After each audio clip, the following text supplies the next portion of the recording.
3 things I wish I did before I started gigging as a belly dancer. First thing is I wish that I put money in my costume. I had no idea that was like the biggest tip to making tips. So I literally never had any money in my costume. And I know a lot of dancers don't put money in their costume, but a lot of people don't know that you're supposed to tip a belly dancer. It wasn't until one of my bosses asked me how long I've been belly dancing, and I lied and I said a year when it really was just like a month. And he suggested that I put tips in my costumes, and it made the biggest difference. Literally every time I put tips in my costumes, I have never walked away without tips. People just know to tip when you put money in your costume. So also, you don't have to accept tips where you don't want to accept them. Just gesture or handle it professionally. All right, my second tip would be to not do the most.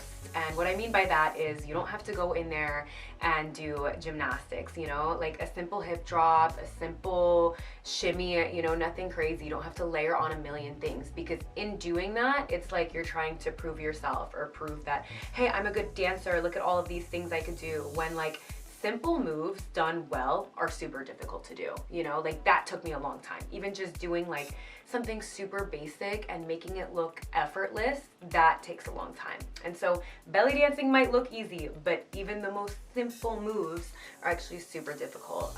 So don't do the most, you know, like take it easy and you'll still come off as professional and like you know what you're doing, you know? My final tip, complete, is trust in your improv skills. And what I mean by that is I literally was so nervous. I would go into all of my gigs and I would try to choreograph every single piece that I was dancing to.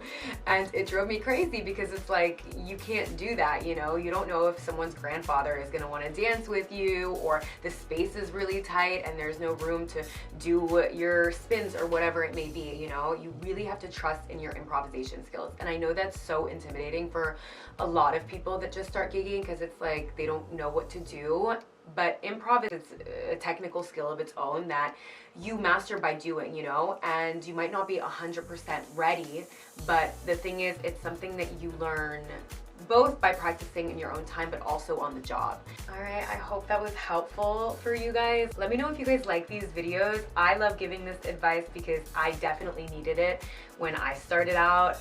But hey, I make the mistakes for you. Thank you for watching, and inshallah, I see you again. Ma salame.